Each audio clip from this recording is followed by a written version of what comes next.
Well, thanks for being here. This is a reading of my adaption to New Transitions.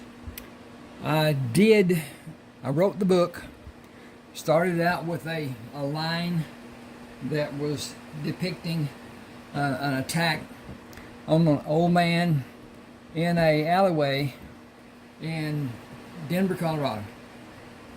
And I had a email and was asked about giving permission to have the book New Transitions made into a film. And naturally, I said yes. And we talked and talked and talked, and I have 31 ebooks. The first thing I'd like to do is give an offer to anyone who wants to read my books. I will allow a not free but not charged to beginning, and the books sell at $6.99. Anyone who wants to read the first of my writings, of whatever book it is, send me an email. You can see my email address right there on the bottom, and tell me which book you want, a book or a part of a book, because several of mine are parts written in lesser word count. This book, as it stands, has 128,669 words, which is awfully close to twice the amount. Not awfully close, but close. Its normal book is around 80,000, so it's got an additional 48,000 or so to it. At any rate, those 30 books that are published on Smashwords, you can see them on Smashwords at Ronald Walker. You can see them at like this, Mutual Transitions, and start off and go through and find them, even read part of them with looking at the page and whatever. The thing about Smashwords is, if you buy from Smashwords, you have a membership that you join. All you do is give them your email address and your name, whatever, and that makes you a member. That gives you a page. That page has a library. Every book you buy on Smashwords, mine, anybody else's, it doesn't matter, goes to you as an email with an attachment. Then it is also placed in your library. Should you lose contact with that in any way, computer dies, whatever, all you have to do is go to Smashwords, smashwords.com, and go to your library and download it back to your email address, and you'll never lose it as long as Smashwords is in business. And they just sold portion, or they joined with Drafted Digital, D2D, which is less forgiving to me than what Smashwords is or was. It's really changed. A lot has changed.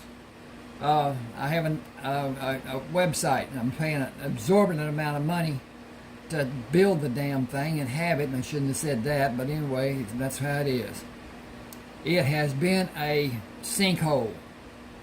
It's done very little for me as far as recouping any money. And but at any rate, tell me which book you want. I will send the book. You can either not pay and not have another contact as far as that goes for books, even to buy, or send the money The first charge will only be $3.99, and that will tell me that you're sincere about whatever and stuff. But at any rate, YouTube has added additional ads to what I normally put on manually. And so I understand how people are. I am the same as anybody else. I'm on the whatever, and a ad comes up. If I can skip it, I do it. Now, with that thought in mind, I make a little money, not a lot. If someone just lets the ad run, go and get a drink, do whatever, you can always move back with your cursor and whatever to find where you were, instead of be on the right side of the ad instead of the left with it coming up. At any rate, that will give me a little money. And but the thing about it is, they place them so close together. I don't like that, but that's just how it is. And they tell me that where I'm placing mine, and I can't discern where I should be placing them, will not garner any money, any whatever benefit. So I've stopped doing manuals, and have done manuals to a degree, and go on and take them off and leave what YouTube puts on. At any rate, do what you want to do, whatever. I'm going to start this. I added this portion to the book because the book starts off knowing nothing whatsoever. And the old man lay on the ground, blood oozing from the gash over his left eye, when Craig walked around the corner of the alley. Now then, this is a portion before it got to that, how he was found out in the desert in Arizona, how Buzzard and him cohabitated, how they worked at mining for different minerals, particularly gold, and all the nuclear minerals that could be broken down, whatever, to make that. At any rate, here we go. I'm going to get a drink first, then we'll go. But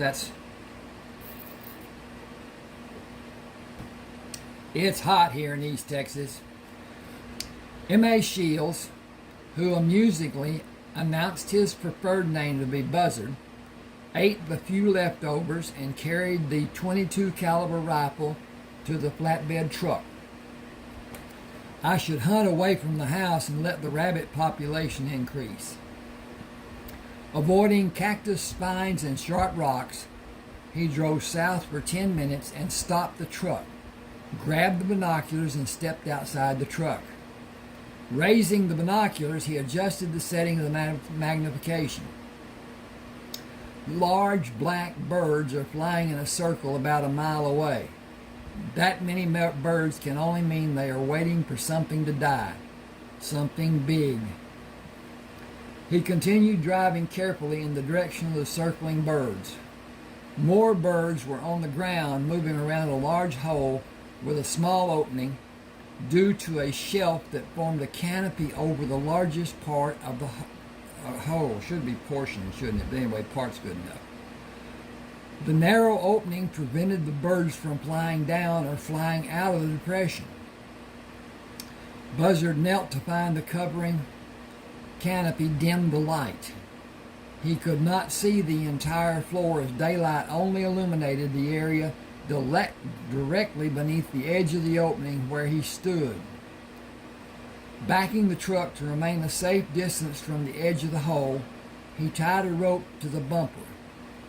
Gripping the rope, he moved to lower his body, push his feet against the wall as he hand over hand moved down the wall of the hole. Moving away from the wall, he saw the body of a man lying 20 feet from him. Insects covered the man and crawled in a mass around him. Buzzard climbed out of the hole and brought canisters of insect repellent to spray the man's body. He sprayed his hand and wiped the man's face with the insect repellent and sprayed around the man with a second canister. "Buddy, I can't get you out of here. I don't think you should be moved. With all of your injuries, bugs won't bother you now. Military insect repellent is the strongest you can get. Your leg is broken. I can fix it with short boards and bandages." He scaled up the wall of the truck and dropped 2 thin boards before he moved down the wall to move the leg and wrap the bandages around the thin boards. "I need to get a doctor and come back. There's a house south of here. I'll go there and get help for you. You're hurt bad, but you're breathing. That's a good sign. I don't see any bleeding, but you need medical help I can't give you. I'll come back and bring help." Buzzard drove around cactus spines and sharp rocks and other obstructions, including mesquite bushes, which led him away from the hole and the injured man. Circling, he approached the adobe house from the rear. Walking to the door, he raised his closed fist to knock, only to look into the dark eyes of a wrinkled older man standing in the open doorway. "I found a man who is hurt when I went to understand what buzzards were doing where he is. He's down in a hole where he fell. Do you have a telephone to call a doctor?" The man abruptly stepped back and closed the door. Buzzard raised his hand to knock and dropped his hand, placing both hands on his hips, and shook his head. He slowly backed away from the door and felt a dog bump into the back of his leg as it walked behind him. Ignoring the dog, he walked slowly to the truck and leaned against the right front fender. It was 5 or 6 hours travel time to the reservation headquarters, and he did not know the way from this house.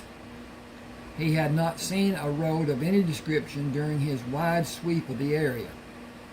He was startled when the man came outside, banged the door shut, and walked with a halting gait to climb in the truck. I should put that, I'm going to change this. Hang with me a minute. SIDE. And climbed inside the truck without speaking. Buzzard noticed the pack the man held was filled to the point of pushing the cover flap to prevent him from closing it. He started around the front of the truck when the old man climbed out of the truck and went to the back of the house, then returned with 2 long poles rolled to be covered by a thick blanket. He put them across the bed of the truck behind the cab and climbed inside the truck. I'm going to do this again, just more succinctly. Okay. Climbed inside the truck. He stared straight ahead without speaking. Buzzard tied the poles on the left side of the bed and moved around to tie them on the right. That will hold them. Sitting behind the steering wheel, he saw the man point toward the windshield. Go that way? Silent. I'm going to change that too. That needs to be silently.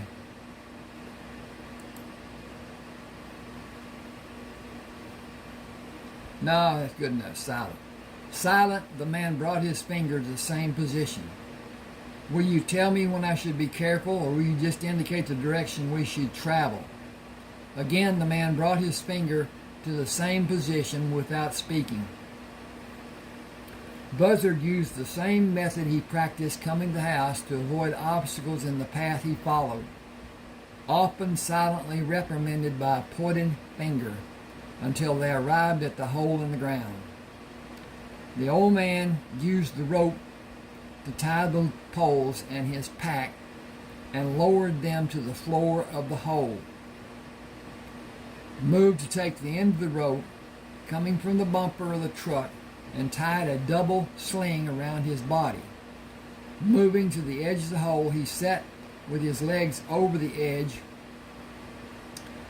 of the hole and waited for Buzzard.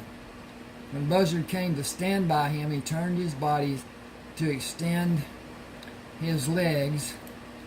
Got that wrong. Okay, we'll miss into. Turned his body to extend his legs into the opening of the canopy and pointed down. You want me to lower you to the bottom? The old man raised his arm with his finger pointed down and brought his arm down, pointing to the floor of the hole. 2 times Buzzard wrapped the rope around the round bumper of the truck and pulled to take the slack out of the rope.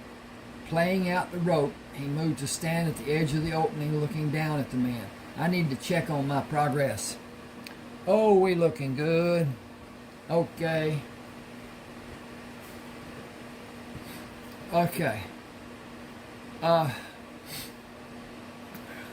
Move to your left to align your body with the rope. I'll lower you, then I'll come down to help. The man's hand shot up into the air and waved violently. You want me to stay here? The man pointed down, moved his body as Buzzard instructed. Standing on the floor of the hole, after removing the rope, he left the loose poles, took the pack. That should be, hang on with me just a second. He left the wrapped, W-R-A-P-P, wrapped poles, took the pack and disappeared from view. Buzzard slowly moved around the perimeter of the hole and stopped at the location he believed was the place the injured man fell. He must have fallen from here, but the opening is so narrow. That leaves a lot to be explained, along with why he was all the way out here and a multitude of other questions. He saw a cloud of rising dust and waved when the truck came close. I'm going to change that and make it a little better, I hope.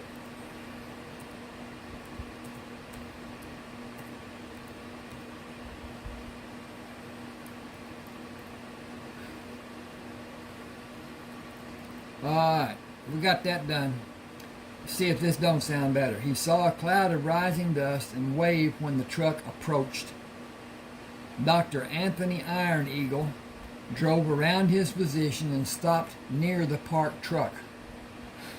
I got here as fast as I could. Will you help me? I need to lower 2 bags and splints that I may need. My uncle said a man is injured, but he did not know the extent of his injuries. Buzzard said, I have not heard him speak, only emphatically sudden gestures. He does not speak English well, only a few words. Buzzard pulled one end of the rope up and then the other end.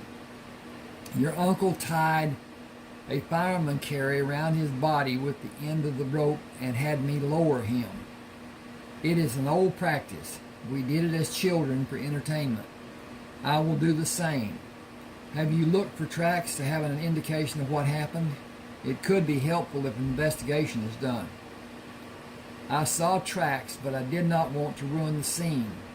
I'm sure I can't read signs as well as some men.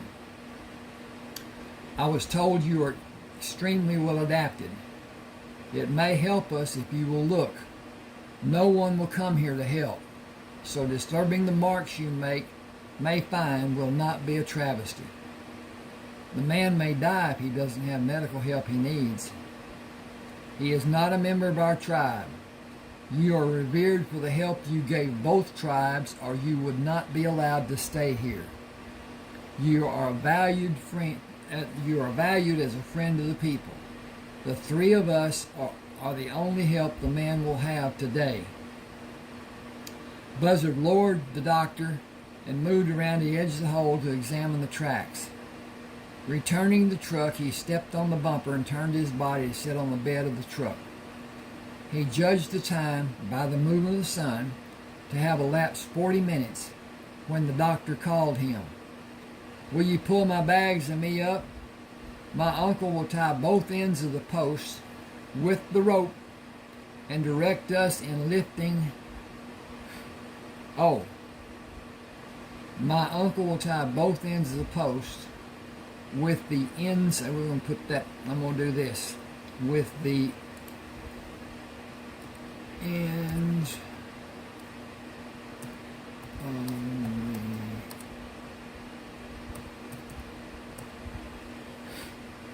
okay, I'm going to see what I got here. I need to fix that. Okay. "Will you pull my bags up? My uncle will tie both ends of the posts with the ends of the rope and direct us in lifting the man out of this hollow. It will be difficult for us to lift him the final few feet. He is severely injured, and jarring by any degree may undo the work I was able to accomplish." Buzzard said, "I think I can pull him up and kneel, then put my arm under the poles and support them. Can you do that too?" "I may be able to, but not in this position. I can pull the rope with my left hand and push my right arm under the posts. I will not be able to manage if I stay in this position. Can you pull the rope with your right hand and extend your left arm under the poles to finish pulling the sling up? Switch places with me and we will haul away together. When we have him picked up, where do you want to put him?" "On this side of the bed of my truck, and then in the confinement of the carrier, when we can stand on the bed of the truck. The carrier will move to absorb shocks without harming him. We will take him to my uncle's house. We cannot move him once I have the body cast placed on him. He will be fed intravenously and be sedated for 2 to possibly..." I need to do a little work here, okay? Be right with you. I hope. Get that over there. Get this over here. Delete that. Okay. He needs, okay. He will be fed intravenously and be sedated for 2 to possibly 4 weeks. He needs surgeries I cannot do for him, but he will live without the surgeries. It is fortunate that you found him, but will he live? Without complications, he should. The outcome of the injuries such as he suffered are difficult to predict. If he does not develop an infection, he will probably live. I cannot predict what his mental capabilities may be or what his physical recuperation may be. His convalescence will require several months. That is an educated guess, as I cannot predict what will transpire. He may have diminished mental capacities, considering the many head injuries he suffered. He may not be able to walk properly or even do more than stand. I hope he is left-hand dominant. I will attempt to correct the damage to his fingers and bones of his right hand. He will have severely diminished use of it. Buzzard watched the doctor as they pulled the man up to the rim of the hole and finally stood up with the man held between them. I have his head. Can you walk sideways with me so neither of us is forced to walk backward? Yes, I can. This man has been sorely treated. He does not weigh what a normal man his size should weigh. Has he been starved? He suffered much more when he fell due to his emaciated condition. Heavy muscling and body fat might have cushioned his fall. He has neither. Yes, I believe he has been denied food and water for an extended period. A normal-sized man could not fit through the opening he fell through. The doctor struggled to lift the man and place him on the truck bed. Buzzard said, "Come around and let me rest his head and shoulders on the truck, and I'll help you get his feet on the bed." "Thank you. I'm very tired, and he needs much more to be done when we have him safely in my uncle's house." Okay, it doesn't like something here, so I'm going to see what it says. And it's not saying anything. Okay. Buzzard climbed up on the truck bed to help the doctor up. They raised the man into the carrier and moved down from the truck bed.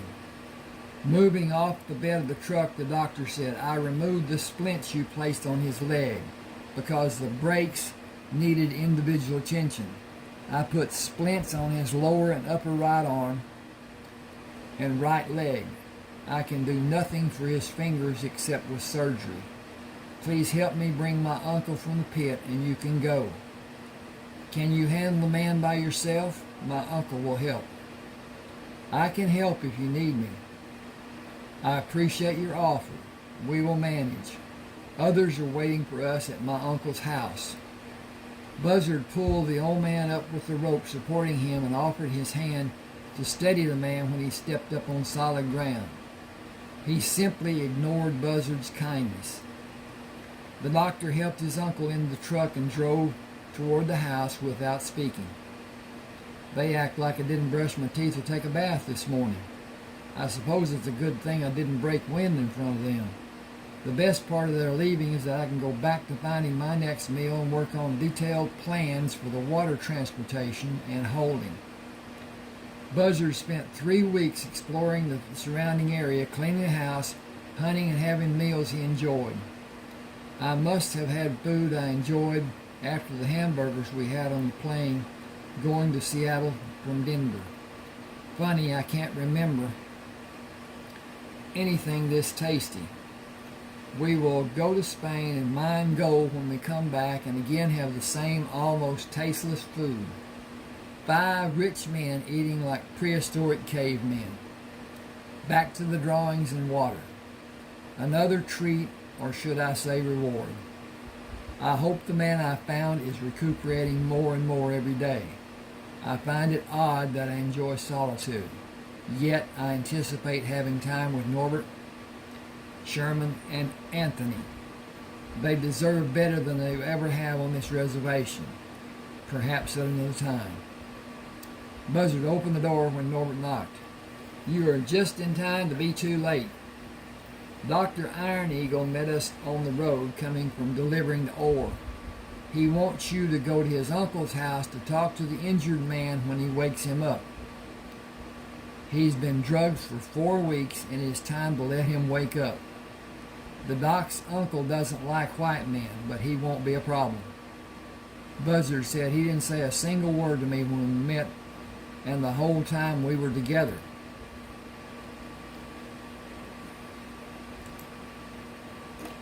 D-U-R-I-N-G.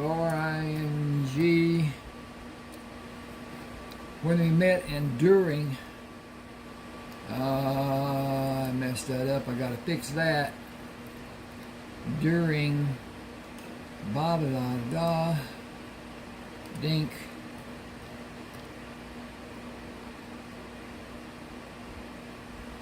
That's not right. I gotta go back. Okay, T-H-E. He didn't say a single word to me when we met and during the whole time we were together. White men killed his family when he was a kid. They beat him. I'm doing a get ditty over here. So, dink. Okay.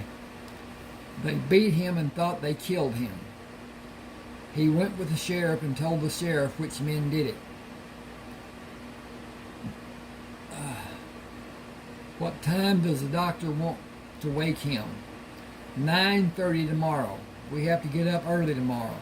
We wanted to bring you the message from Dr. Iron Eagle. He said it was important that you be there. He probably wants the man to see a friendly face when he comes to his senses. Norbert grinned. That can't be, or he wouldn't want you. Go home. We can't. We have to go to our workhouse. We can only go home Saturdays after we make the last delivery of the week and enjoy having Sunday off. See you later. I may not be here tomorrow. I don't know what the good doctor may want. Sherman smiled. He will want you to tend to the injured man because his uncle never will. Buzzard said, Doc said the body cast will stay on him for 6 weeks. It has only been a few days more than 4 weeks. I can't refuse to help the man I found. Will you ask for someone to care for the injured man? I will pay a wage to that person for helping him.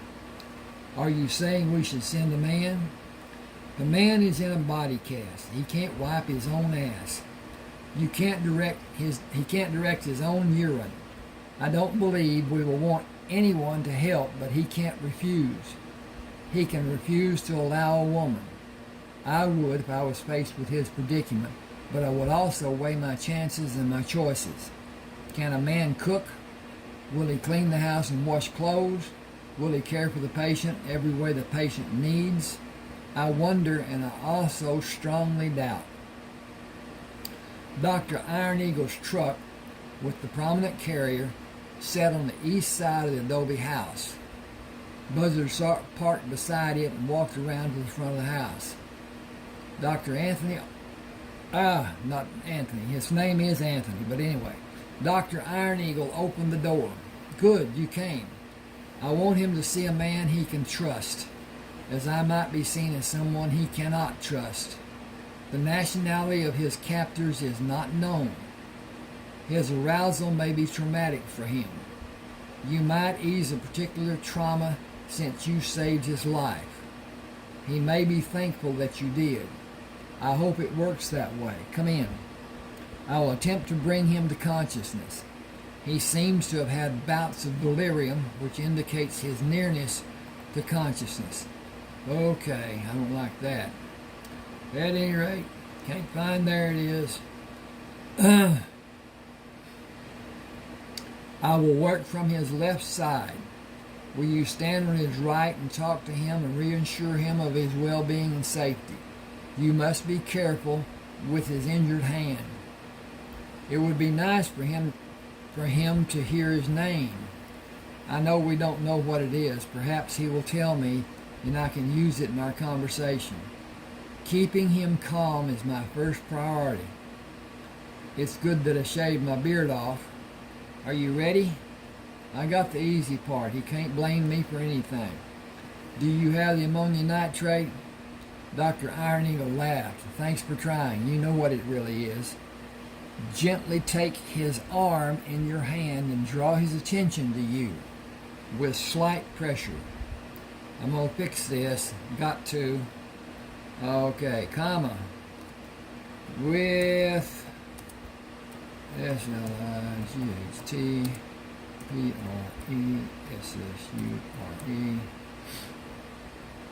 Okay, gently take his arm in your right hand and draw his attention to you with slight pressure. He broke a coated vial and passed it under the man's nose, then held it to allow the last trace of the vapor to be inhaled. When his eyes opened, Buzzard gently squeezed his lower arm. We're taking care of you. Relax and breathe deep. You've been drugged for a spell. Now it's time to start living again. Don't talk, just listen to me. I found you and you're better than you were. You need to trust and let your body heal. I will. Can you get me something to scratch my leg with? Okay, gotta do that. Doc asked, where? I guess about 16 inches from the top edge of the plaster cast, on the top of my right leg. I will tap on the cast. Tell me when I'm over the affected area, when I tap with the reflex mallet. There, you hit it. Doc ran the saw above and below the area and sawed the sides, taking out a rectangular piece of the cast and cut away pieces of gauze with scissors. Did that relieve your discomfort? The man said, that has been bothering me since you brought me here. Do you know when you were brought here? After someone doused me with foul-smelling insect repellent. I want to thank him. I don't know when I came here. I have been in and out. I know 3 men helped me, but only 2 brought me here. I could not see their faces. I heard their voices. One spoke English. One did not speak a language I'm familiar with. One spoke to the man who cannot speak English and talked to the English-speaking man. He looked at Dr. Iron Eagle. You spoke 2 languages? That should have a question mark. And it shouldn't say that. It should say, did you? Now I can't find my cursor. There it was. Okay. Up. There. Okay. And that is going to be a question mark. And that's going to be a deleted comma or period. And then this is going to go back here. And that's there. And DID. YOU. He looked at Dr. Iron Eagle. Did you speak? He said, I got spoke.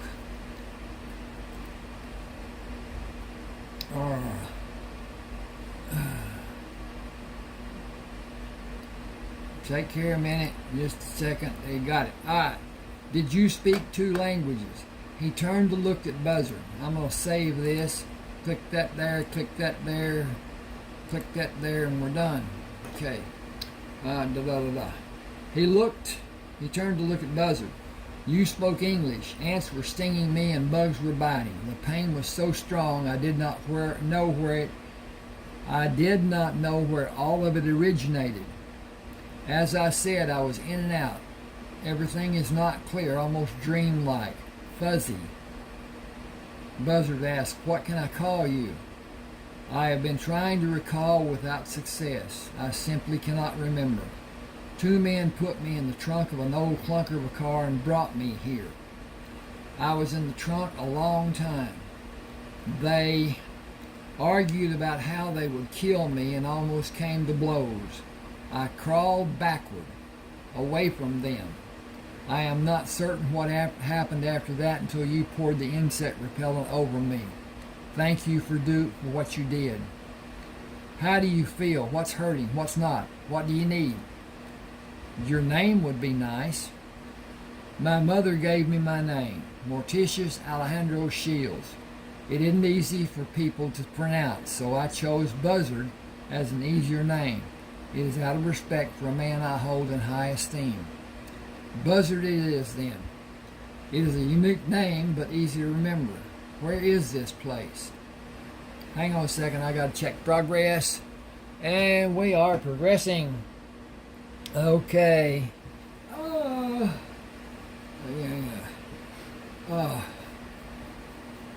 You are on a government reservation in northeastern Arizona. That's wrong. Exactly wrong. They're on the northwest side. So they're just below St. George, Utah, which would put them on the northwest side of Arizona. Okay, got that done.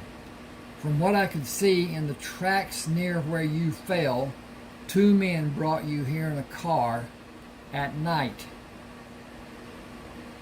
They did not look for you after you backed away from them, probably from it being so dark. I'm going to fix this too. Probably from the darkness. Okay. They floundered around for a period of time before they left. I followed the tracks to an asphalt road and lost contact with them. You were very lucky to be alive. Can I call you Lucky? Buzzard and Lucky. That is a unique pair of names. How long, I got some dirt here. How long will the cast need to stay on?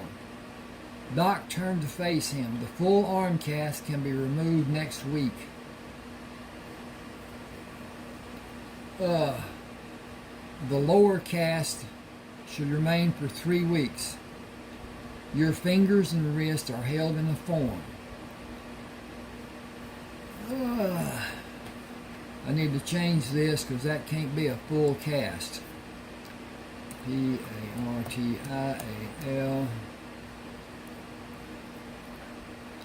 Okay, he turned to face him. The partial arm cast can be removed next week.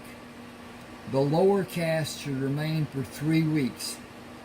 Your fingers and wrists are held in a form. I examine them daily. Please do not attempt to move them. For the duration of your life, the use of your fingers will be limited, I am afraid. There was extensive damage that required surgery. There are 12 pins in your 4 fingers. You should be able to close your fingers to make a fist and be able to grasp items successfully. You will not be able to pick up an item such as a coin in the usual manner. You may be able to learn another method in time. I am resolute that I am able to remove your leg. Okay, back me up. I am resolute that I was able to move your leg to the correct position for it to properly heal and place the bone back in the joint of your hip. What are you telling me? I cannot know until the restraints are removed. You and I will learn together. I am not an accomplished surgeon. I did the best I possibly could under the circumstances. It may not be enough for a satisfactory conclusion. I was not able to do surgery on your hip and leg. It was needed, but I do not have the facilities to be able to perform such delicate surgeries. Buzzard asked, where did you live before? I have racked my brain trying to remember anything about my past during my near lucid times. My memories seem to begin with 2 men that stayed outside a dark room I was locked in. Hang on just a second, please. I got a bit of personal. Okay. Just a minute, I'll be right back. I've got to do something here personal.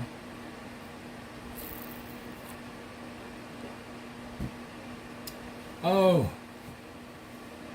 Okay, locked in. I have bits and pieces that I cannot put together. I think I remember things, but it's like I'm in a dream and I can't move far enough or fast enough to catch up. I can't quite grasp what I think I remember or find words to complete the sentence. I cannot get the fogginess out of my head and pull out the pieces that makes the memory complete. I am not sure of anything before the memory of being in that small room and the time I spent locked in it with them in the house on the other side of the door. They were sadistic and tried to starve me. If I had the chance, I could shoot those men and kill them, but I could never do to them what they did to me. I remember being in that small room with no light and the door locked. The room was about 4 feet wide and 5 feet deep. The idiots talked without stopping. They were told to starve me and burn the house with me in it. That was what they talked about, over and over. They argued continually, bickering about everything, and they talked about how they were going to be rich after they were paid. What they did to me was sadistic and morbid, but I survived. My condition grew weaker every day, and I thought many times that I would die, but I survived. When someone goes for 2 or 3 days without food or water, their body begins to rebel. They get to a point of wanting to die. I was hallucinating, and those visions made me mentally unstable. When that happened to me, I changed. People talk about having strength and how they would be able to endure hardships and what they would allow and not allow. Put them where I was, and those thoughts will fly out the window, and their statements of what they will and will not, have and have not, will completely change. Until they face those atrocities, they can only imagine. Reality is a harsh difference. Is harshly different. He paused and looked from the doctor to Buzzard. I ate a multitude of living lizards and everything that became available. I will be dead if not for doing it. Should I continue? Buzzard said, we don't have a lot to do. If you feel like talking, it may help your memory. The house was old and had shifted off its foundation. My room had a wooden floor that slanted severely toward the outside wall. When I stretched out to sleep, I had to put my feet in the back right corner with my body angled across the room because the floor slanted toward the back left corner. I relieved myself in that corner. They threw water under the door, attempting to wash away the stench I caused. It became my habit to lay on my stomach on the floor with my feet extended to the back wall, praying they would throw any amount of water on the floor again. I made a dam across the room with my shirt to absorb the water and squeezed it into my mouth after I got all the fresh water I could manage. I did not make a sound to alert them that I was drinking the water. One of the men threw water and attempted to electrocute me using an electrical charge from 2 bare wires he dropped into the pool. I had the shirt ready to catch the water and I got shocked in my hands, but I was able to release my grip and the water did not come past the shirt. He was the one who was shocked. I could hear him dancing around the water trying to get away from the electrical charge. He could not stop to bend down to move the wires because every time his feet came into the water, he got shocked and his partner refused to help him. It helped my resolve to live because after it happened, I would picture him hopping from one foot to the other, being jolted by the electricity with each move he made. Even after all the time I spent in that tiny room, I can close my eyes and see it as clearly as if I'm seeing it happen now. It was part of what kept me going when I was close to giving up. He was dancing in the electrified water, and I had the water to drink later. It was one of my best days in that tiny dark room. He paused. By my calculation, I was there more than 2 months. By logic and not relying on memory. I may have been there longer, but I cannot remember.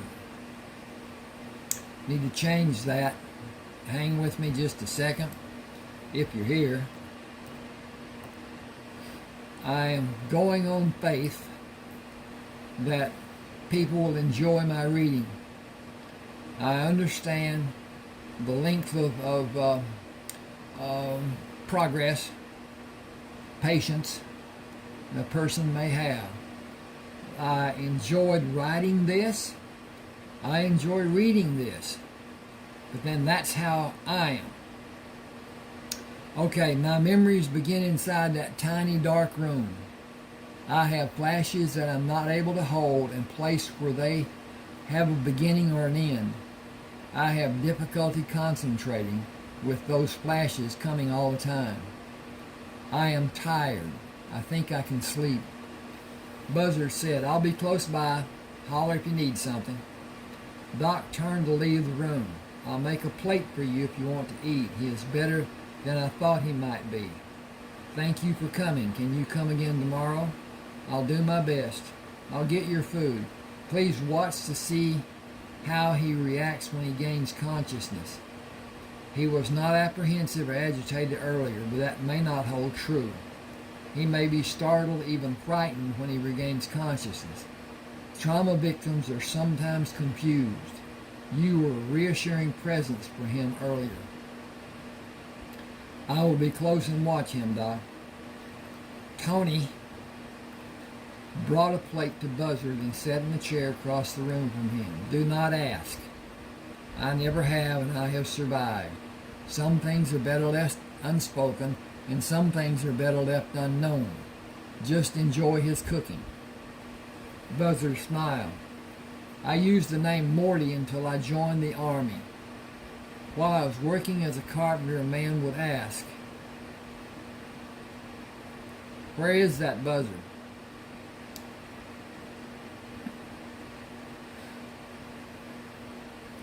I got to change that because he wasn't working as a carpenter. Working and okay, back that up. That's the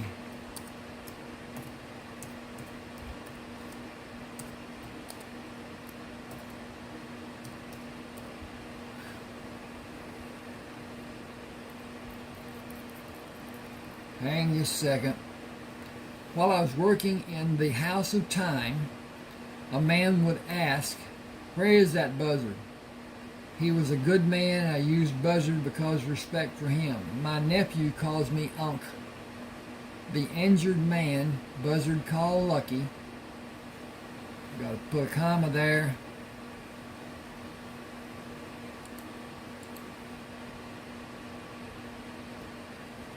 The injured man, buzzard called Lucky, asked, "What will you call me?" Buzzard said, "Late for lunch. How are you?" "Hungry and thirsty. I think I own a ship. I think I own a fleet of ships." Tony said, "We have not had a report of a missing shipping magnate. It is so real. I wonder why it can seem so real. It is not dreamlike." Tony said, "You need soft food, but only a small amount over an extended period of time. You can eat all you want, but in small portions, and you should limit the amount of liquid intake for several days. Sips, not full drinks. Understood? Your system has not had normal function in many months. Ease back into normalcy. Please. I know I should be meek and quiet, but I have not had a decent meal in months. I haven't had a meal in months, decent or otherwise, for that matter. I am at your mercy, and I am grateful for all you have done. That does not begin to quell my..." I've got to turn this off. Woo, hope that didn't make noise and whatever. It was hot in here, so I had that little cooler on. I am at your mercy, and I'm grateful for all you've done. That does not begin to quell my desire for a steak and potato meal. I am not demanding that you throw a steak on the grill and bake a potato, but I distinctly remember how delicious a great ribeye tastes. When can that happen? I will do anything I am able to do after this cast is taken off. Tony left and came back with a plate. Okay. Can you manage? Just put it anywhere.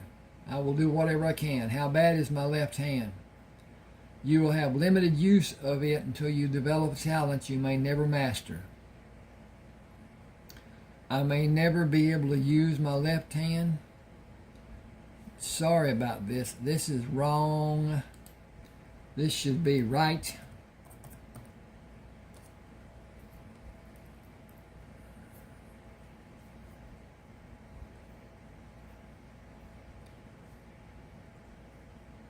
Okay, and this should be right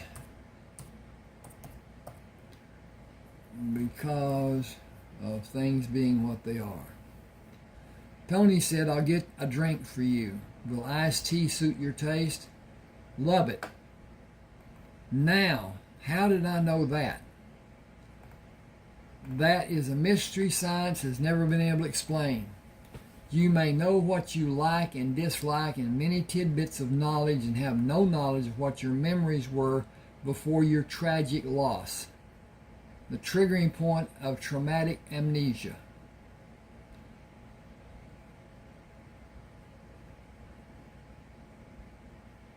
I think I need to fix that too.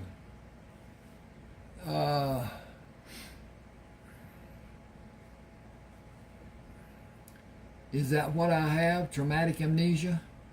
Your trauma began inside a cramped, dark room. Your collected memories begin inside that cramped, dark room.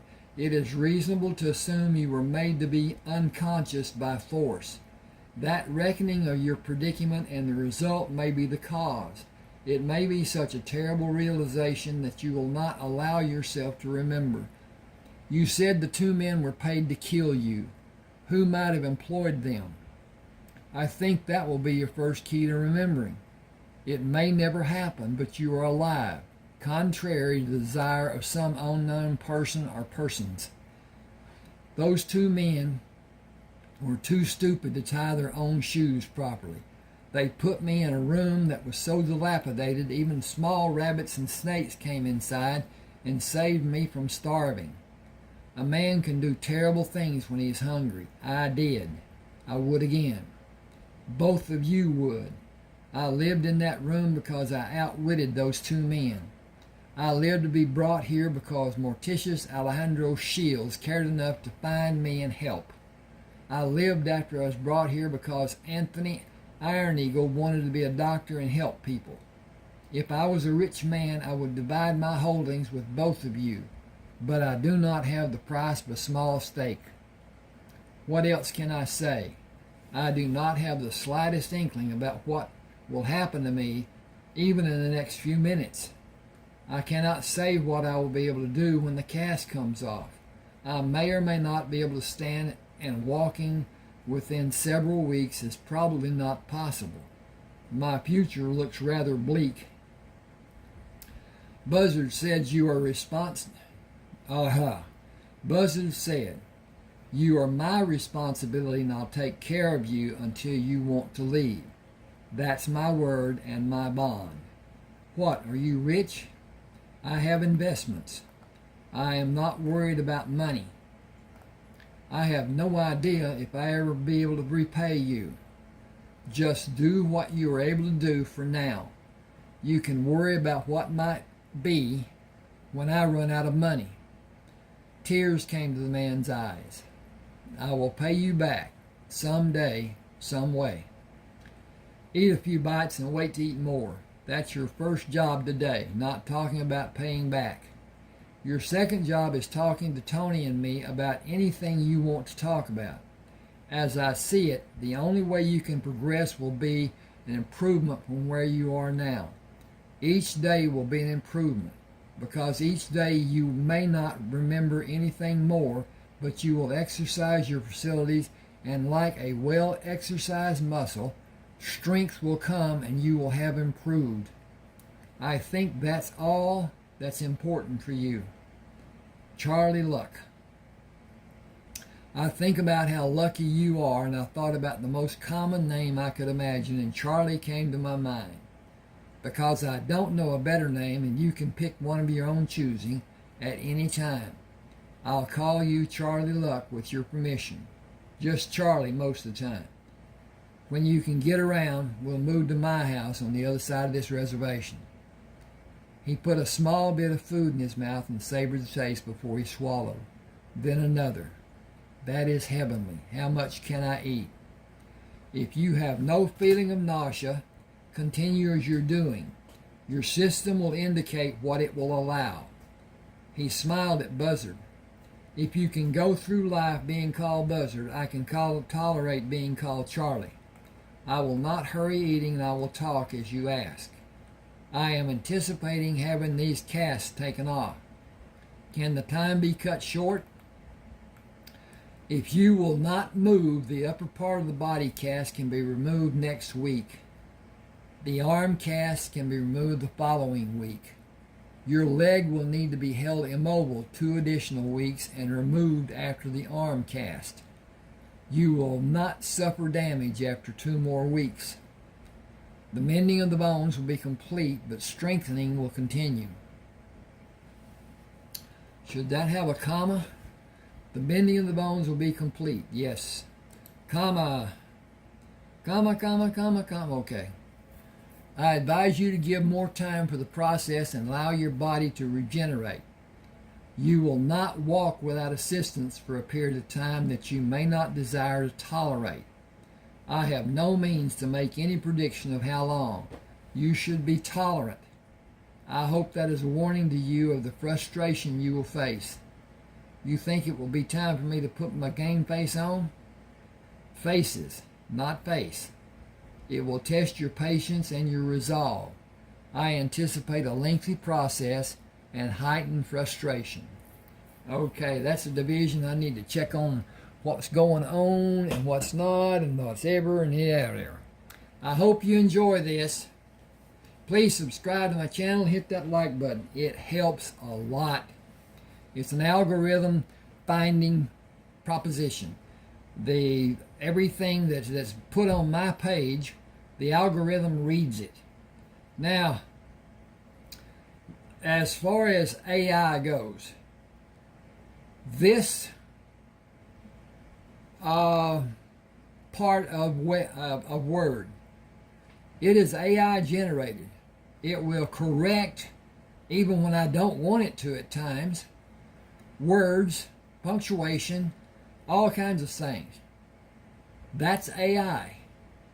In time, most of the jobs that people are doing now, that are sitting at a desk and blah, blah, blah, not manual labor, will be AI. There will come a time in the distant future, possibly, Elon Musk feels that in his time, his essence will be downloaded into a robot brain, and his essence will live, AI functioning. And if you've seen the movie I, Robot, it's going to be real. There will be robots of different... There are now robots. There are vacuum cleaners that will clean your house with you just turning them on. They go to where they bump into something, they move around it, they go blah, blah, blah. That's AI. This computer, your computer, it's AI. Artificial intelligence. And it's something that we will probably never... I'm not going to see it in my lifetime. I'm too old. But things will be what they are. Not anything we can do about it. Okay. Buzzard's got Charlie in the truck with him. But anyway, Buzzard parked his truck near the front door of the Adobe house and carried Charlie from the house to ease him into the seat. We're about 3 hours from the house. It is not yet 8 o'clock, and the sun isn't high in the morning sky. We should be at the house before it gets unbearably hot. Drink plenty of water, eat the meat cakes I brought. You fleshed up pretty well and gained a good bit of weight this last month, but you have a long way to go. I have been eating normal meals, but you know some of those meals were not easily eaten. I have a remedy for that. Good tasting foods start with rabbit and greens for our noon meal and vegetables for dinner. How does that sound to you? I will know more about that when I know how you cook the rabbit. You cannot do anything to harm the vegetables. Buzzard grinned. Can you cook? I can, but I'd rather eat and not wash dishes. The guest has to wash dishes. Then I will cook and you can wash dishes. Neither of us will cook or wash dishes for 2 months. Rosita Northcross will keep the house and do the cooking. I built a bed for her in one of the empty rooms. She's going to visit her sister in Los Angeles in 4 weeks, and we will be on our own, but we will both cook and wash dishes. Community property rights. Agree? Agreed. I fashioned an exercise room for us. You should try to take your time and ease into doing your progression in baby steps in the beginning with small weights. You need to judge what you can do, but building your strength is not going to happen immediately, and you can't let it frustrate you. Charlie said, I almost died. I am stronger than I was, I think.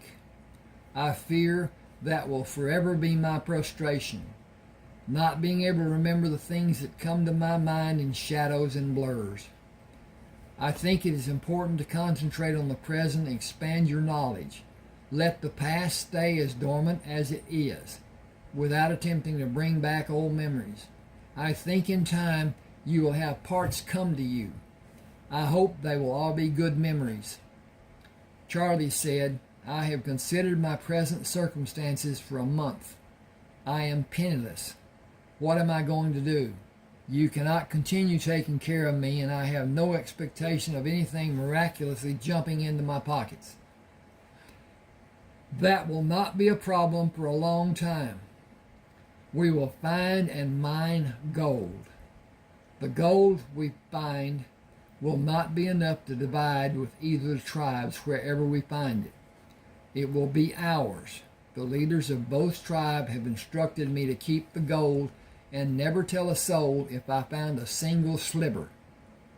Everyone knows it is here, but if they find even a little, it must be given to the tribe and be divided, leaving the finder a few cents. The deposits are not large. We may take the better part of a year to have a few $100s. We will be paid for finding other kinds of ore. I get a percentage of the ore being taken to the railhead, and the trucks being used are mine, giving me a daily rental fee and maintenance on the trucks. It isn't a large amount, but it keeps money in my stash. I can afford to go somewhere when I need to and if I need to. I can't afford to fart if it has a charge. Transient circumstances, I assure you. Transition after transition will bring success. Buzzard stopped the truck near the door of the house. I'm going to have you swing your legs over the edge of the seat and pick you up to take you into the house and deposit you in a comfortable chair. Tony wants you to stay off your feet for another week. Rosita just opened the door. She will bring you anything you need. She is being paid a daily wage, and I bought her train tickets to Los Angeles and for the return trip sometime in the future. She may never use it, and she can have a refund if she wants. I hate to be a bother. Do you want me to fire Rosita? No, that would be stupid and cruel. Then be a bother. You know, sometimes you tend to be really hard-lined in your thinking. Buzzard smiled. I'd rather be hard-lined than hard to get along with. I have not witnessed that in you yet. Swing your legs out and practice being a bother. Rosita pushed the screen door out. The house is clean and lunch is ready. The rabbit and greens were delicious. Buzzard said, This is Charlie, Rosita. He doesn't want to be a bother for you. He will not be. Why would you think that? I am here to help in any way I may be needed. Mr. Shields has been very kind and generous. Charlie said, I'm not able to walk for a week. I have no inkling that I can successfully walk after that week. How is that a problem? The obvious fact is I am completely dependent on someone helping me like I am a helpless baby. My circumstance is demanding. Rosita said, I have 4 weeks before I go to see my sister. I have faith you will be able to take care of yourself before I leave. I sincerely hope it will happen. Buzzard said, It will happen. You are too strong-willed to allow it not to happen. Do you want to go with me to see the water transfer systems tomorrow morning? And the crops in the fields? Those too. It must seem like a miracle to the people. Rosita said, It is a miracle. The desert is growing food. It is a miracle. The water cools the fields and helps the crops grow and not burn up like a small garden did so many times. Buzzard said the weather will allow a long growing season. 2 crops may be grown. The second crop will require plants that are heat resistant. He stood in front of Charlie. Drop your right hand to the lever on the side of the chair. Can you raise your legs and pull up on the lever? Gently. Okay.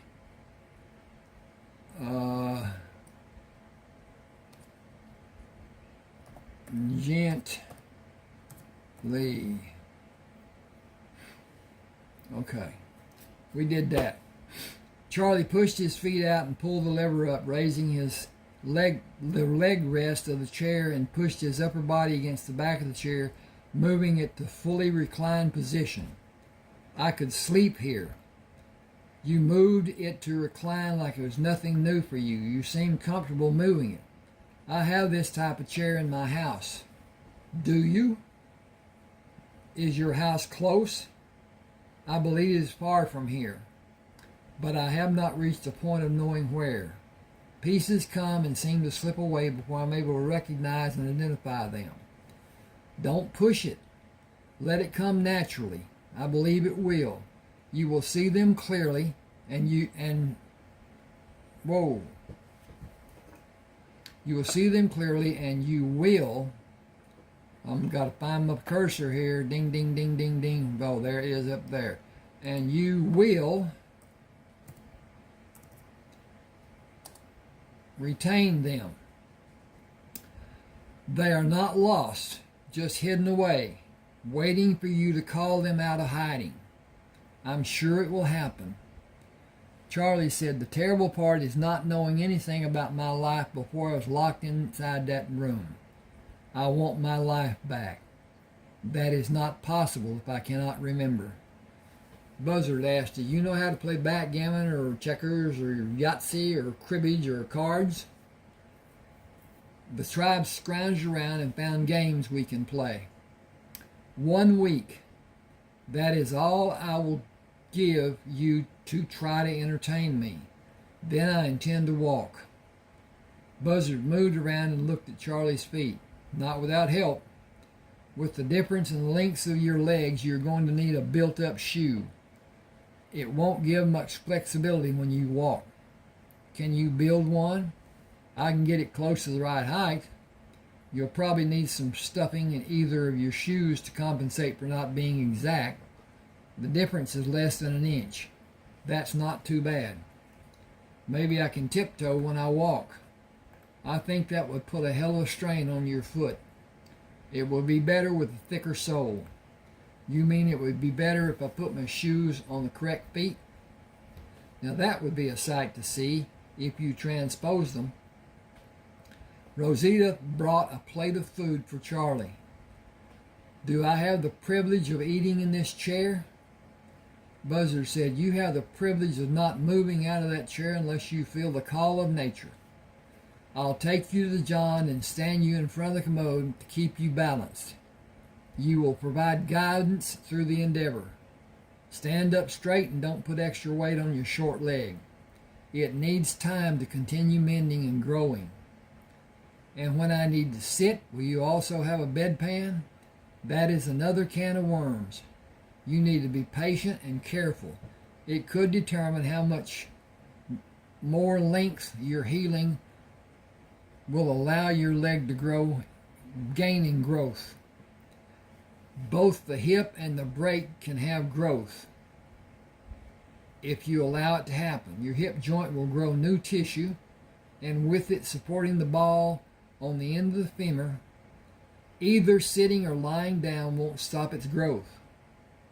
Then you can help me into the truck and we can go anywhere we want to go. Sitting in that chair is not the same as bouncing across the desert. 2 weeks, and Tony will make a decision. The crops will be almost ready for harvesting, and you can walk with crutches, but only on a hard surface, not slippery, here in the house. These tiles are slippery, and the mortar joints are lower than the surface of tile. You can readily bust your ass. Once the crutch is slipped, it's gone and you're going down. Rosita brought Buzzard a plate. Okay.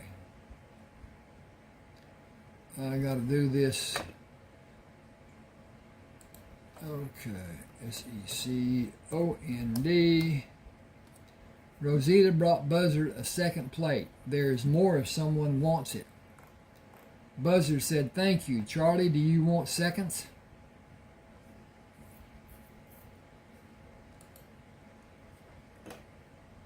I gotta back this up. THIRDS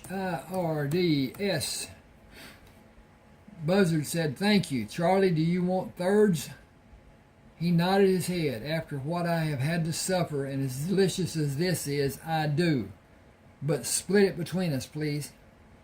She smiled. "There's enough for each of you had full portion." Was Micah's cooking that bad? Bad. See, this is AI did this to me. I know I wouldn't put bad, and it did bad. I did bad, it did bad. Buzzard quickly swallowed. "Please don't tell him we said anything.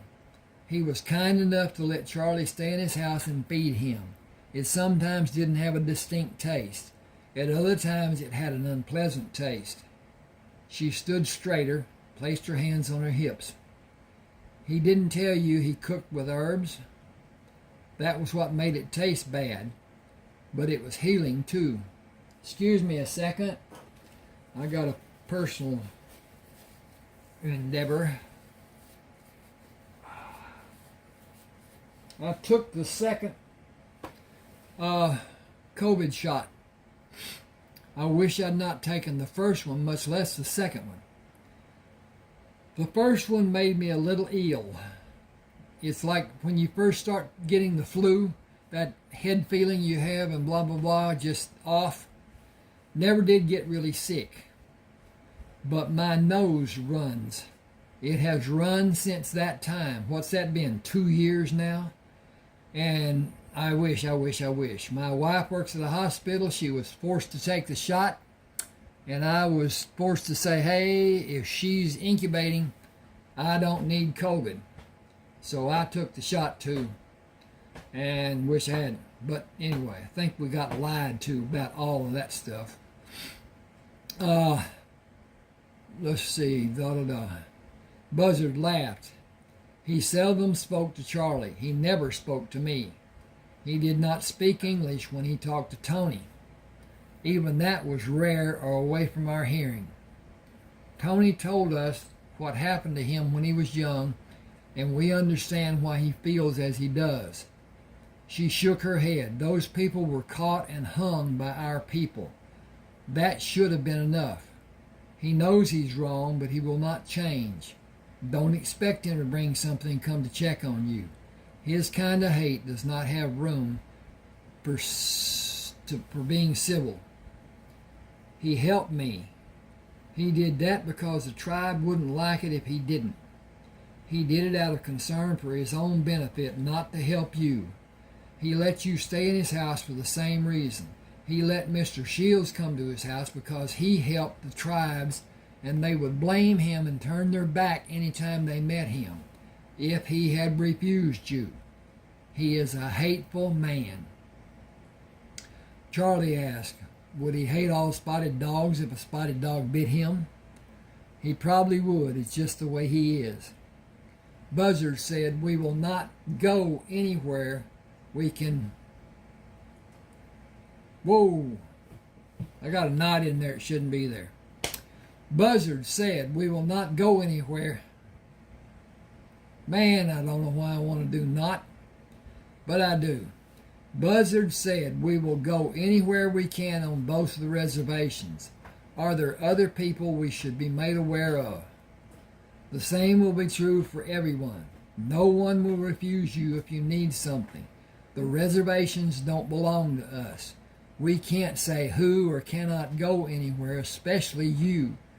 Everyone knows you were in the Army and you helped us by doing the surveys and buying the trucks for us to take the ore to Flagstaff. Give me your plates and I'll bring your food to you. Buzzard planned his time away from Charlie to be less than 3 hours, hoping to be in the house when Charlie needed him.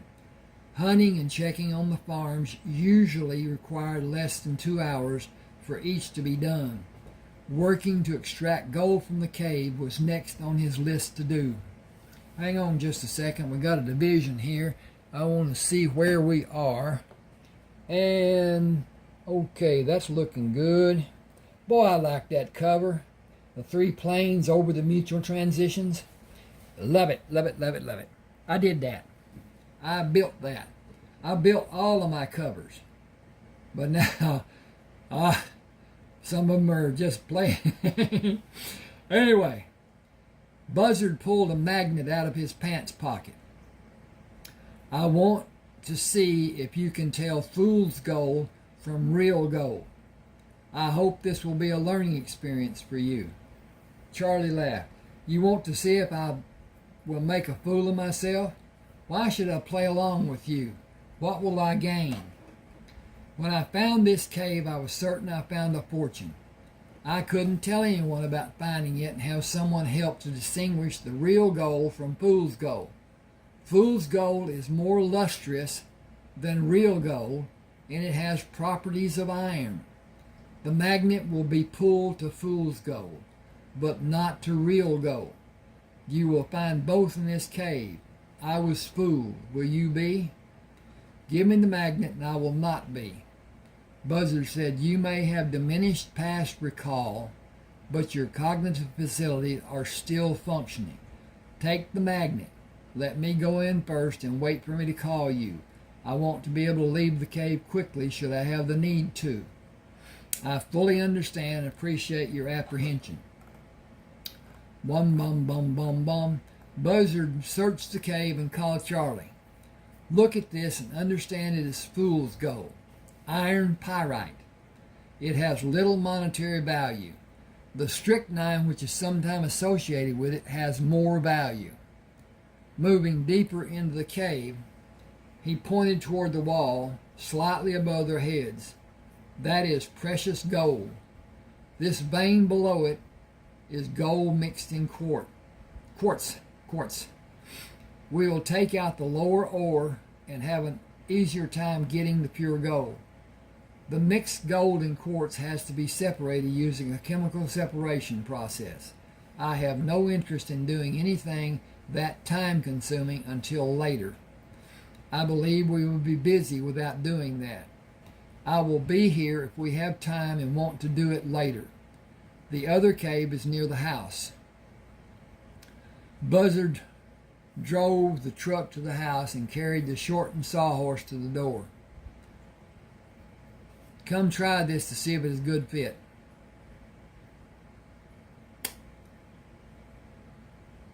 Okay. Charlie sat on the sawhorse and swayed right and left. It is short enough and it seems to be stable. Thank you.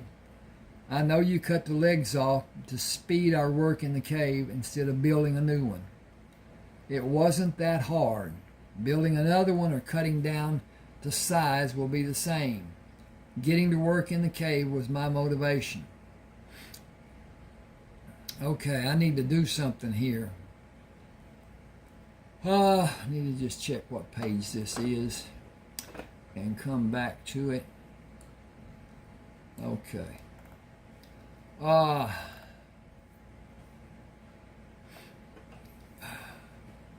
Okay.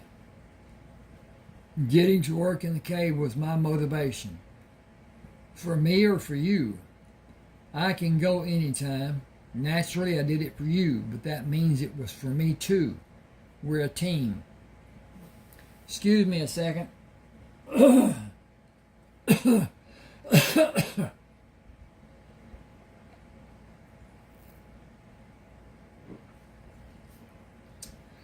Where is the cave? Look straight west. See the dark cave in the side of the mountain? It is at level ground and we can walk to it. That's right. When you're stronger, we will. It's not a problem to take the truck and tools we'll need. Besides, the gas is free. Charlie was sitting on the sawhorse when Buzzard came out of the cave. It is safe. It is, thank you. Now, he's working on two caves here, and I got to make that distinguishment. That's the reason I want to know what page it was. Because he's talking about one, and he's in another. Okay. It is safe. It is, thank you.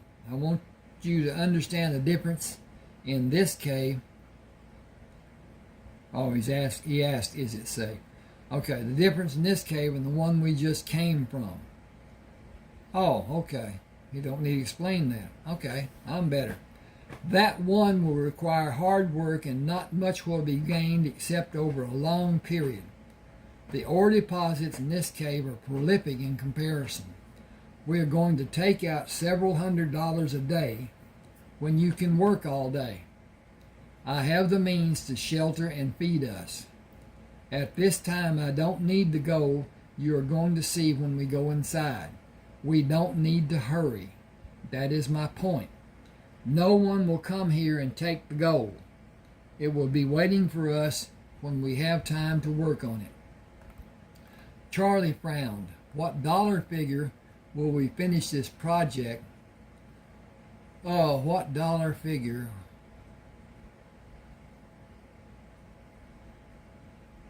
What dollar figure will we finish this project and how will we? Nah.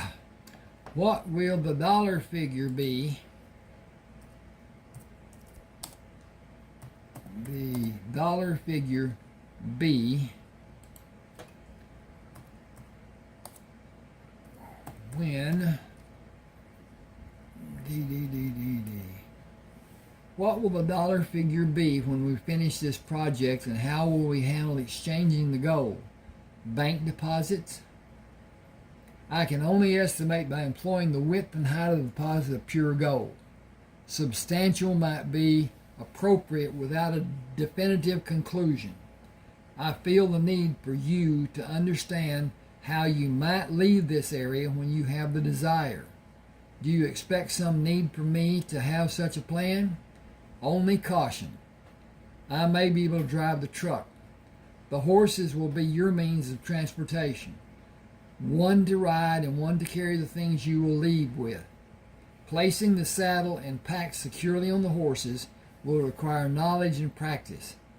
Perfect practice will lead to your success. You should have both mastered before we take the gold to the bank for cash in our hands and substantial checking accounts. Gold coins are not as easily destroyed as common dollar bills. Got a break. I'm going to look at my stuff here since it's what it is. Okay. With the gold in the north wall of the cave diminishing, Charlie began a daily routine of walking outside the cave as a relief from working inside and walked near the house in the evening. His stamina gradually grew and his adaptation to the shortness of his leg improved.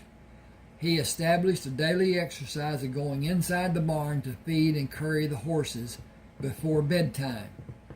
Buzzard startled him when the hinges of the large door ground together. I need to grease those hinges. It's getting late, so I came to check on you. Have you decided you can ride?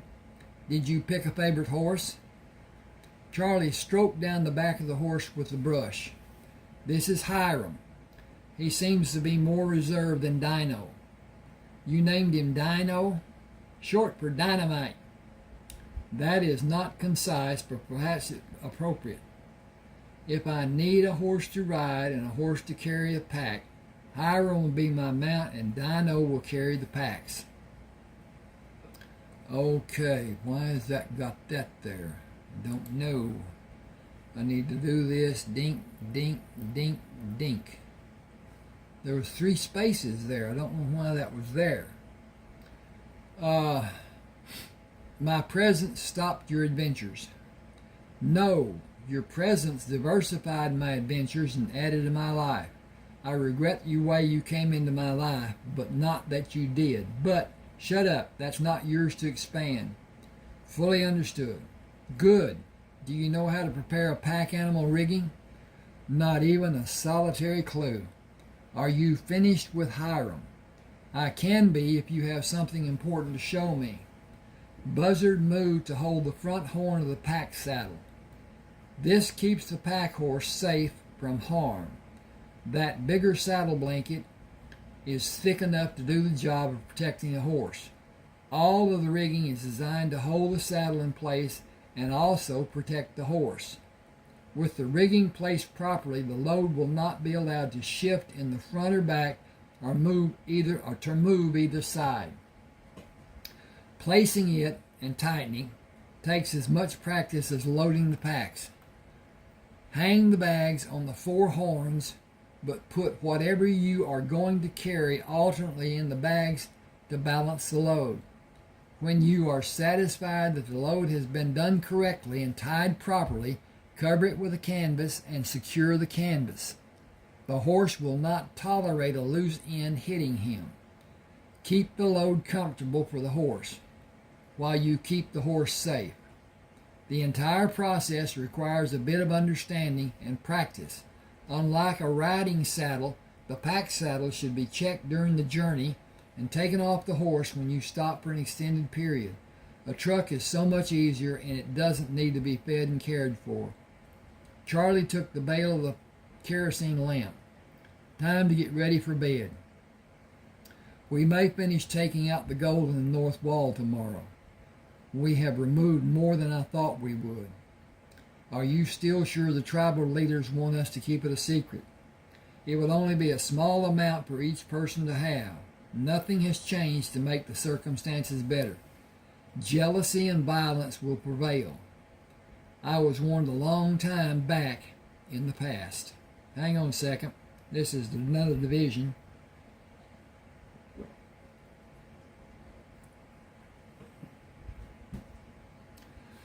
Walking to the mine the next morning, Buzzard said, "This is beautiful country."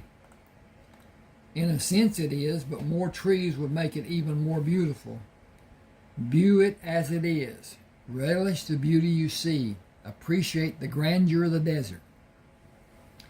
That describes my view of this place. It is a desert, and my memory of it will be that it was mostly hot. It is a dry heat. Do you mean like an oven? I give up. It seems to me you are conceding defeat. You think? Get to work on the north wall. I'll work on the south wall and have it ready when you finish. Charlie filled 2 buckets. Will you take these to the shed and bring 2 more buckets? Buzzard carried the buckets to the entrance of the cave and turned to look back. We have too much gold to carry out of here, should we need to leave. We should take the bars we have to the bank in Flagstaff next week. It's easy to transfer money from one bank to another. What name will I use? Any name you like.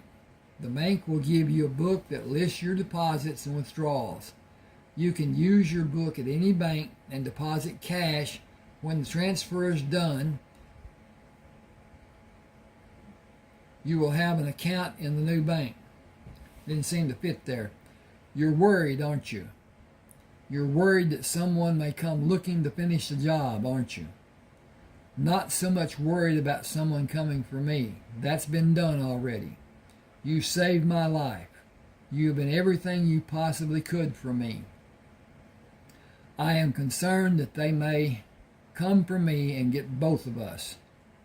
I am afraid the next time will be the men who were able to reason and plan. I am afraid the next time will be men who are vicious, calculating men instead of those 2 imbeciles at the house. Make plans to be prepared for that to happen. That's the only response I can think of. Charlie said, we cannot carry the weight and the bulk of the gold we have.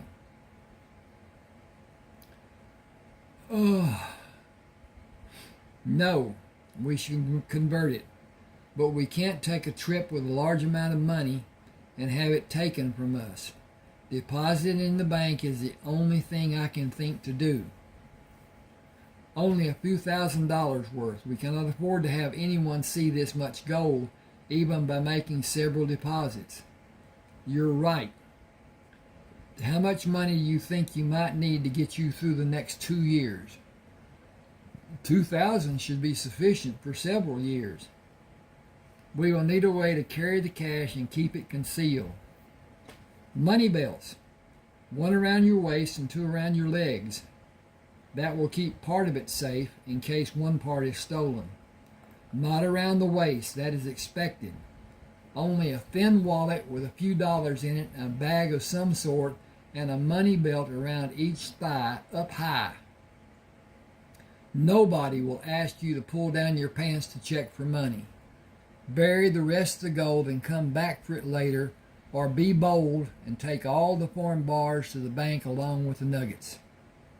Charlie smiled. An excellent plan, cunning and devious. I will start sewing the money belts tonight. We should go to the bank tomorrow early. We will act nonchalant and be of no interest for anyone. We should not go in together. We can each make deposits and mention to the bank worker that we have an accumulation of many years of work. Buzzard shoveled loose quartz toward the rear of the cave. 9 pounds is $3,000. It will be easy for us to carry, and we can take the large bars and keep the small bars and round pieces in a pouch. Ask the banker to be discreet and keep your business private. Charlie asked, should we exchange part of the gold for cash? I think $50 would be wise. $50 each time we make a deposit shouldn't cause too much interest. Make 5 deposits of $3,000 and bury the rest. I think that is a bad idea. We do not know what may happen here. We might not be able to come back, and the gold might be lost forever. Very true. We should make deposits of at least 6,000. We can carry 18 pounds, and the pouch will withstand that weight, and I think we should go in together for safety. We shouldn't stay long after we take care of our business in the bank. We should buy what we need before going to the bank and leave as soon as we can have completed our business. Charlie said, I have no cash for purchases. I do. You have money now. You can pay me back with cash you get from the bank if that's stopping you from getting what you want. I want fresh fruit and canned fruit, peaches, apricots if you can find them, and enough soft drinks to last until we get more when we make the next deposits. I'm planning on making a trip every 4 days. We'll do that until the end of the month and make 7 deposits and make a new plan for the next month. Just to throw people off and try to stay safe? Buzzard shoveled ore toward the back of the cave. That's the plan. People don't plan to fail. They fail to plan. As they planned, Charlie and Buzzard walked into the bank with a pouch strapped across their left shoulder and one over their right shoulder. Each pouch carried 18 pounds of gold. Buzzard approached Cal Devlin. We'd like to sell gold and deposit cash in this bank. It will need to be weighed and assayed. We melted and poured it into forms. It is pure. The assay will give me the confidence to make the exchange. Where did the gold come from? That may be a problem for us. That will not be revealed. If that is required, we will bid you a good day. Bank policy requires me to ask. The law states that it is not required if you leave both the gold and cash in the bank for 30 days. Then there will not be a problem. Bring your pouches.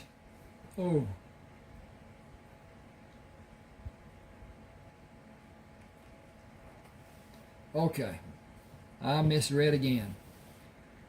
Then there will not be a problem. Bring our pouches back after the weight determines the dollar value and give us the deposit books.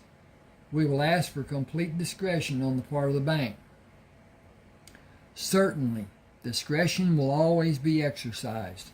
Your banking business is not a public record, and indiscretions have always been prosecuted. Our employees are aware of the eventualities. I will have Jared Brooks take your photographs. Your photograph and signature will be the forms of identification you will be required to submit for withdrawal. Charlie asked, will banks in other cities honor our withdrawal requests? I cannot speak for all banks, but most will after this bank has been contacted and approves the transfer. Always be prepared to present your bank book when you frequent the bank of your choice. How much gold do you have? Holding the pouch out, Buzzard said, 36 pounds. Each of us has more than 36 pounds. That is a hefty sum. I will bring the empty pouches back and give you the figures of each each pouch and mark your bank books. Jared will do the photographic work while I'm busy in the vault room. Leaving the bank, Charlie sat on the passenger side of the truck. I have an identity. I have substance. I have a bank account. I have a life. Thank you. You worked for it, only because you allowed me to work for it. You worked for it, and we aren't finished. In 3 or 4 days, all the gold, other than the quartz, will be removed from the cave. 2 days from now is Friday. We will make another deposit and have our photographs fixed to the inside cover of the bank books. Monday, we will make another deposit, and Wednesday and Friday, and the following Monday, Wednesday, and Friday. We will melt and pour more gold between the days we come to Flagstaff to make deposits. That's not days we go. I hate this thing. Okay. Ding, ding, ding, ding, ding, ding. Okay. We got that. They would go to Flagstaff to make deposits. It should be done in bars to be sold and deposited in rounds that we can carry in one of our pouches. Buzzard backed the truck away from the bank. We just opened bank accounts. The information of those accounts is private. Our names are not. They are listed on the customer registry for the public to see. Charlie pushed back into the upright sitting position. The name I'm using has no meaning for anyone. It might if it is associated with mine, and because of the vicinity of the bank and the proximity of the bank to the area you were last seen in. Some smart person could put 2 and 2 together and might collect a reward for divulging that information, if a reward has been offered. What can I do? We must be extremely aware and just as careful. We need an escape plan, maybe several escape plans, together and alone, with us together. Okay, I got to do that different too. I shortened it, shouldn't. With us being together and alone. Okay, we have time to prepare for that eventuality. I do not have the assurance you have. I would not know the first thing to do or how to do it.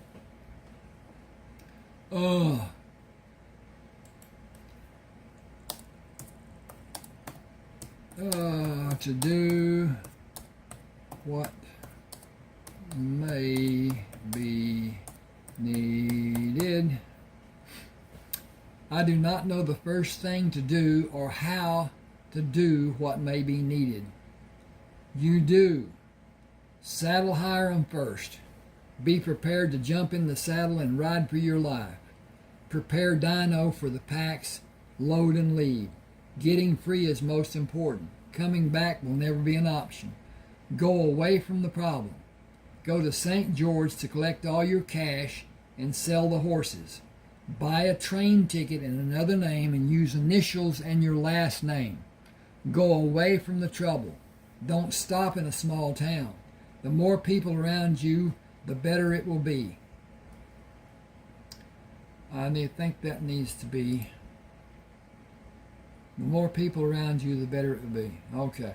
Think of your safety first. It is better that we don't know where each of us will go. It can't be forced from us if we don't know. Remember, they are going to kill you.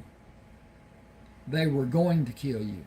I think that will be the purpose if you are ever located.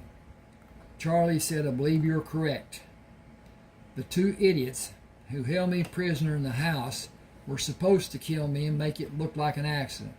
I calculated that my body was supposed to be found for proof of my death. I wonder if my death is more desired now. Gold will be calling us first thing after breakfast tomorrow. More gold to be deposited into our bank accounts. Charlie stood at the bank entrance. We can't get the truck into the cave far enough to load it. We need to load a wheelbarrow and piled the ore near the entrance of the cave. Charlie held the shovel up. I have used this so long, I got to do something here. This needs to have a division. And that is the problem with being dink, dink, dink, dink, dink, dink. And then dink, dink, dink, dink, dink, dink, dink. And then we go up here to home and we look at the size of the font. And we go to 16, and then we go to center the page, and we're finished there. Okay, that's a division between when they were talking and now that they're going into the cave. And I need to save it so that it is not going to be lost. Charlie stood at the cave entrance. Da, da, da, da, da. Charlie held the shovel up. I have used this so long the blade is worn until it's almost gone. I need a new square shovel, unless you allow me to load only a quarter of what you load. I will get one from the shed. I didn't see one when I got the wheelbarrow. You may need to get one from the barn. Will you keep yourself balanced and bring two back? Bring two back? That will be a pleasure. I will be back before you can say whatever the longest phrase you may know with two shovels, left and right. You get to choose which you favor. Buzzard stood at the entrance for a short time and loaded the wheelbarrow. When he pulled up on the handles to dump the ore, the anchor from the wheel axle broke on the right side. Pushing the wheelbarrow farther, he dumped the load and turned his back to the entrance, then pulled the wheelbarrow to the shed. He turned a spare wheelbarrow to push it out of the shed, then stopped to get a drink from his backpack on the shelf. As he raised his arms to bring the backpack down, an explosion from inside the cave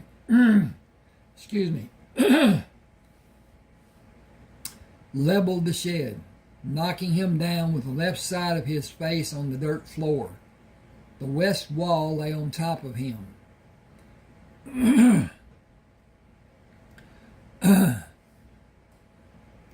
Without pressing. Okay, I got to get dee. Well, there it is.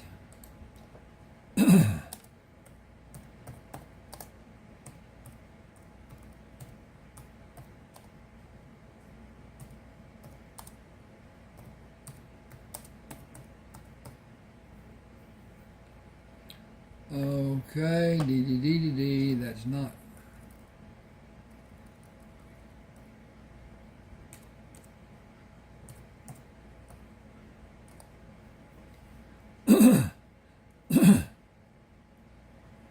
The west wall lay on top of him without pressing on his head.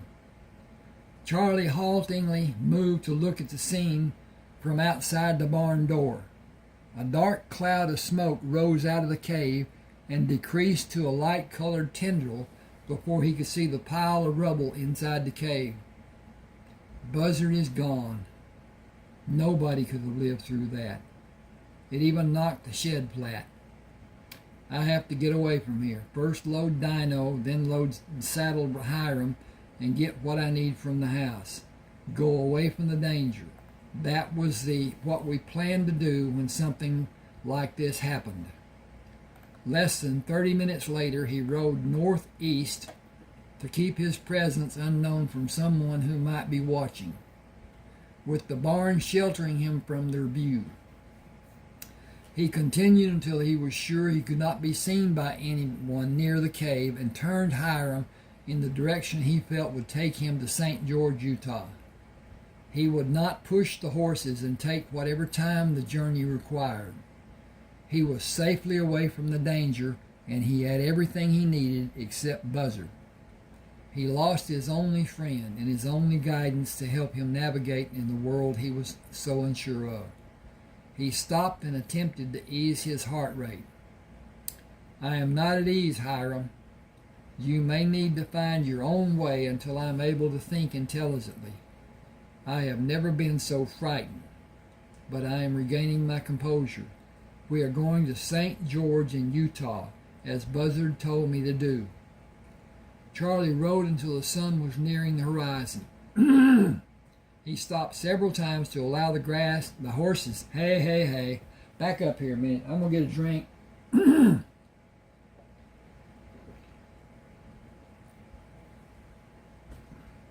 He stopped several times to allow the horses to pull grass growing near the base of the mountains. Nourished by the water that melted and slowly washed across the face of the rocks and down to the floor of the valley, making pools of standing water along the base of each mountain. He removed the saddle from Hiram and hobbled him, then unloaded the packs from Hydro and placed hobbles on him.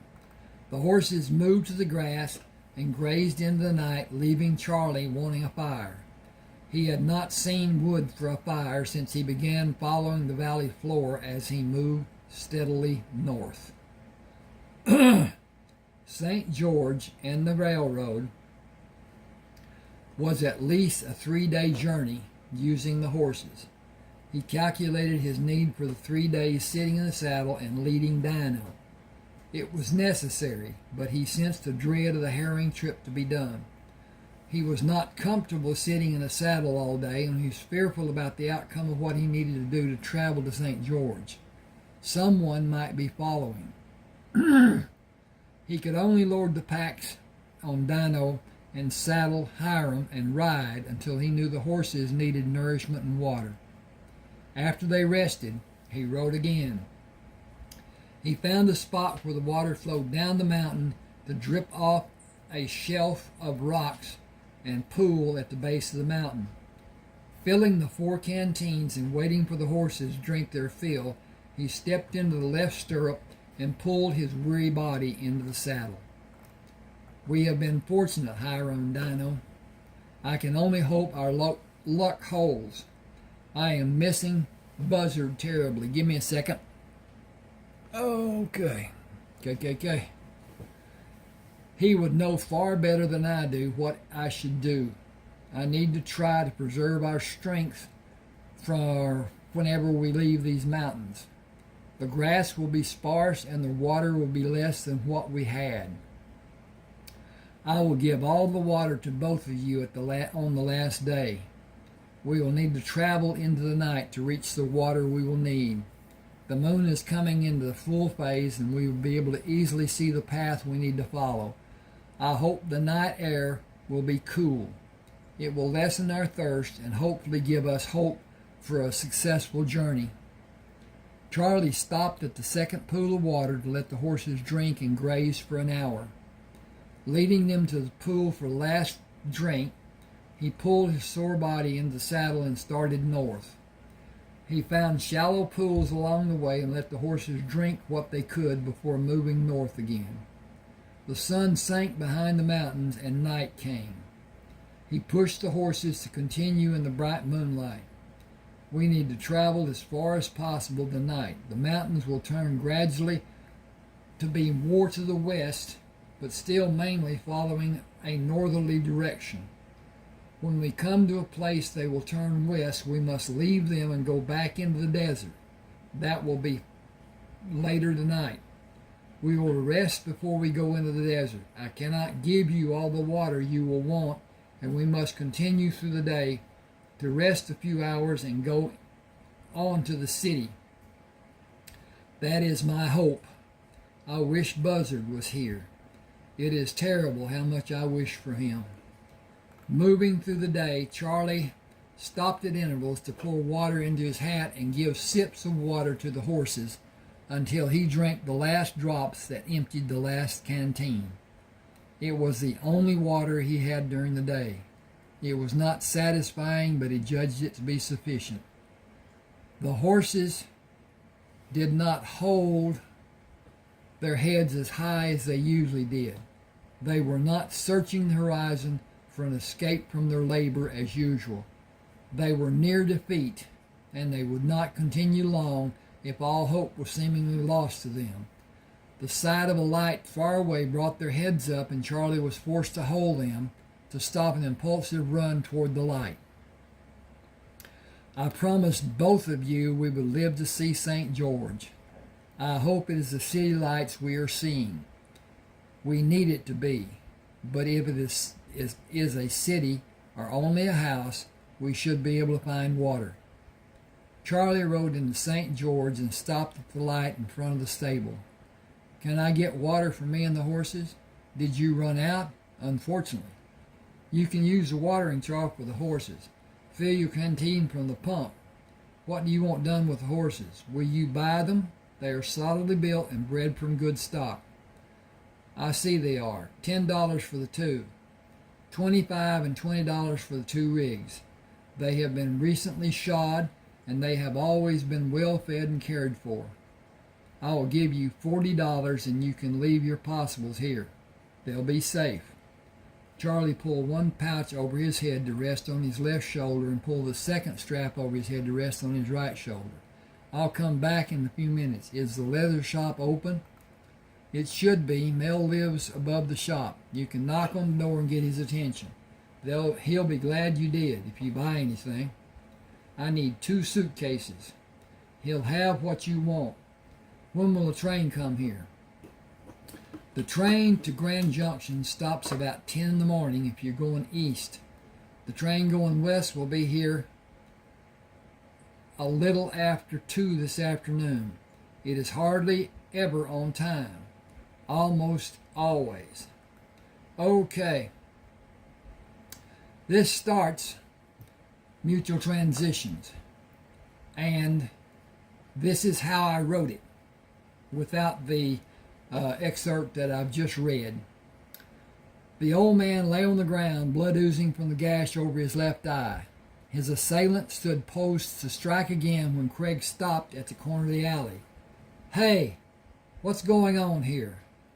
He started down the alley, then stopped when the third man stepped out of the shadows. This ain't none of your business, the man slurred. I just made it my business. Chief Baldwin and the mayor are just up the street. Should I call them or should I take a more personal interest? Only a coward would harm an older man. The way I see it, you are both low-life cowards. Get out of here, the man yelled at Craig, whose only reply was to remove his coat and hat and place them on the lid of a garbage can. The sound of steps echoing the alley alerted him to the approaching man. Turning, he ducked under a roundhouse blow. He saw the other man kick the old man in the side and heard a gasp of pain. Craig Greyson prepared himself for such an occasion through times of sparring with Jim Ellis, and the mental conditioning Wong Chin taught him. He was in excellent physical condition and relished the single blow he struck. It was a semi-uppercut delivered slightly to the left of the man's sternum. It was only meant to stop the attack and give Craig time to concentrate his attention and efforts on the remaining assailant. Craig knew if it struck with all the force he could put into the blow, it could have been fatal for the man, who slumped into him as if dead. Craig stepped to his right, allowing the man to fall on the bricks of the alley and stepped toward the second man. A glint of steel came from the man's right hand as moonlight reflected from a knife. Craig sneered. You're a bigger coward than I thought you were. Attempting to divert the man's attention and entice him to leave the man who was down, he offered himself as a new target. Well, come on then. I'll take that knife away from you and make you eat it. Okay, that's how Craig found Charlie Luck. And this goes on. It is a good story. It would make a great film. And may. But that's another thing. Please subscribe to my channel. You can read more as far as mutual transitions goes on YouTube or a book or whatever. Anyway, thank you for being with me. Okay, this thing's giving me a problem, but that's just the way it is. Thank you, thank you, thank you. Okay. 59:24. Okay.